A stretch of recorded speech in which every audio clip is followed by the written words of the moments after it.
वीरा, जय खंडोबा. आगरी खबरी तुमचं सगळ्यांचं स्वागत आहे. आज आपण एक वेगळे विषयावर चर्चा करणार आहोत. विषय आपलेच भूमी आपणच उपरे. नाशिकचा थोडासा भाग बघायला तर चारही सागरी जिल्ह्यात आपली लोकसंख्या, आपली मेजॉरिटी जास्त,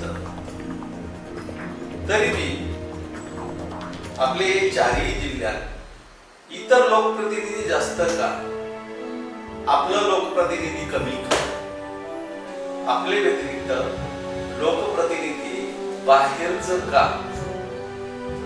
आपण इथलं मूळ निवासी भूमिपुत्र असू लोकप्रतिनिधी बाहेरच का?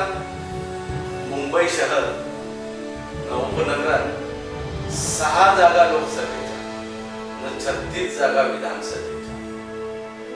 ठाणे जिल्ह्यात 3 जागा लोकसभेच्या, 18 जागा विधानसभेच्या. रायगड जिल्ह्यात 2 जागा, म्हणजे 1 जागा ती मिश्र, त्याच्यात थोडस पुणा आणि कर्जत मिक्स. रायगड जिल्ह्यात 2 लोकसभेच्या जागा, 7 जागा विधानसभेच्या. पालघर जिल्ह्यात 1 जागा लोकसभेची, 6 जागा विधानसभेच्या. म्हणजे मुंबई शहर, उपनगर, ठाणे जिल्हा, रायगड, पालघर असं मिळून 12 खासदार. परंतु हे 12 खासदारांपैकी फक्त 5 खासदार आपलं भूमिपुत्र, बाकी बाहेर.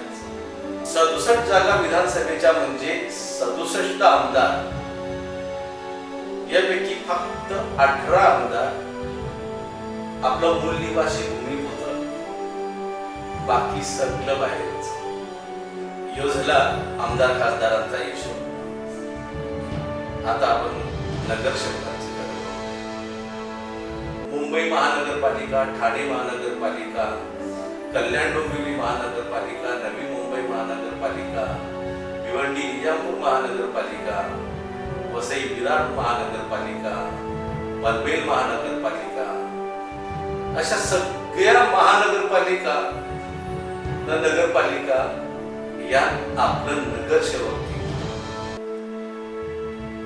जर आपण इथलं मूळ निवासी भूमिपुत्र आहात तर हे सत्ता करणार, राजकारणात आपला वाटा 20%च का? मग 80% उरलेला वाटा खात कोण? उत्तर सोपा. उत्तर भारतीय, दक्षिण भारतीय, गुजराती, मारवाडी. हे येताना 10 जण येतात, नंतर हळूहळू 1000 जण जमा करतात, भाड्याचे खोली करतात, नाही तर बेकायदेशीर सोपरपट्टी बांधून ठेवतात. नाही आता ओळखपत्र देणार आपलंच नेतं. मग आपले करूनच मतदार होतात. थोडेच वर्षा हे आपला उमेदवार उभा करून त्याला निवडून आणतात, मग आपलंच नेतं त्यांचे माग साहेब साहेब करीत. या झाला उत्तर भारतीय, दक्षिण भारतीय, गुजराती, मारवाडी. आपण अजून एक विचार सांगू. मराठी माणूस, दुसरे जिल्ह्यांशी आलेला मराठी माणूस, ज्याला आपण आपला समजून आपलासा करता, निवडून देता. पण हे निवडून आल्यावर कवा आपलं प्रश्न विधानसभेत, लोकसभेत उचलतात किंवा आपले लोकप्रतिनिधी, भूमिपुत्र लोकप्रतिनिधी उचललेले प्रश्नांना पाठिंबा देतात. आपल्याला कवाच ते पाठिंबा देत नाही, कवाच आपला प्रश्न उचलून झाले. हे बाहेरशी येऊन आपलेच नेत्यात फूट पाडून, वाद तयार करून आपली पोली बुजून देतात. आपल्यातलं हे बदावं वाद याचा फायदा घेऊन हे तिकिटा मिळवतात, मग आमदार खासदार निवडून येतात. हे मतदारसंघ, हे वार्ड सगळं आपल्या हक्काचं, आपला मूलभूत हक्क. हे मूलभूत हक्कावर हे डल्ला मारून कोणी आमदार, खासदार, कोणी नगरसेवक म्हणून निवडून येतात ना, आपलं भूमिपुत्र नेतं यांच्या माग तिकिटासाठी वन भटकतात, कुत्र्यासारखं फिरत राहतात. यांना तिकीट नाकारला तरी पण पक्षनिष्ठेच्या नावाखाली आपले भूमिपुत्र उमेदवाराला विरोध करायचा, त्याच्या विरुद्ध प्रचार करायचा, अशी लाचारी आपलंच नेतं करतात. पोटा भरलेलं या बाहेरचं राज्यकर्ता बनून आपल्याला थोडं दाखवतात, आपलं व्यवसाय पुरवतात, आपले जागा जमिनींवर अतिक्रमण करतात. अरे आपलाच मूलभूत हक्क अधिकार रोखून आपलीच घरची पिका बाहेरशी येऊन आपले करत निवडून आलेलं 100 दाखवे.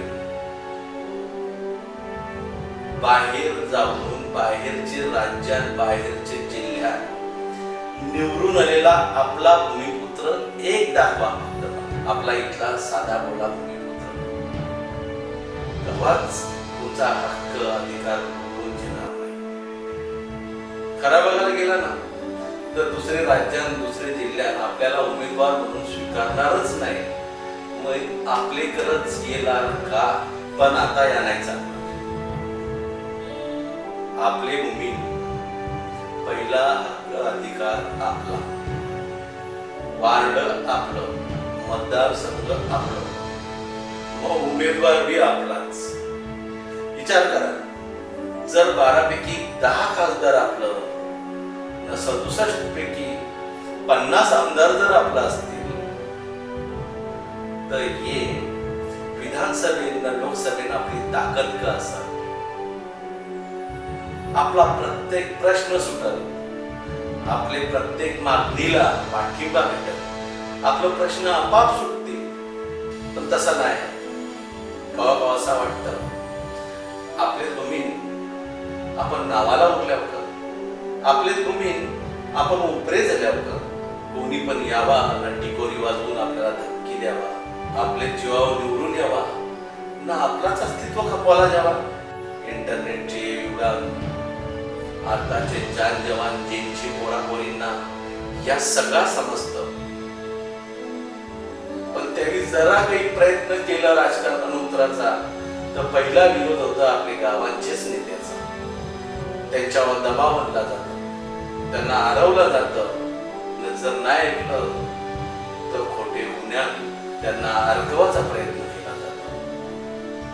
ना ते पक्षाच्या नेत्याची गुलामी करणार हे नेतं स्वतः बी काही करीत नाही, ना दुसऱ्यांना बी काही करून देत नाही. बघून आताचे एक ज्यांची पोरी त्याच्या विरोधाला भीक न घालता बिनधास्त राजकारणात यावं. आपल्या हक्काच्या विधानसभा, लोकसभा, नगरसेवक हे पदासाठी निवडणुका लढाव्या. आपली जान जवान ज्यांची पोरापोरी जेव्हा असा प्रयत्न करत असतील, निवडणुका लढवित असतील, तेव्हा आपले भूमिपुत्र जनतेने त्यांना भरभरून पाठिंबा द्यावा.